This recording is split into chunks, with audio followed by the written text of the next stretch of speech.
How to log out Bigo Live. In this video, I'm going to show you how you can log out the account. First of all, open the application. Now, here on the right bottom, you can see this me icon. Simply tap on this me icon. So here, we in this profile setting.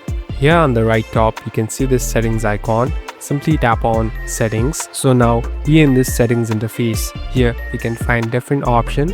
Now slowly scroll down to the bottom. Here you'll be able to find an option called logout. Simply tap on logout. So make sure you want to log out. Make sure you have your ID and password saved for later. Simply tap on sure and you're all done. So you have completely logged out your account. Now in order to sign in again, you can use different sign in methods.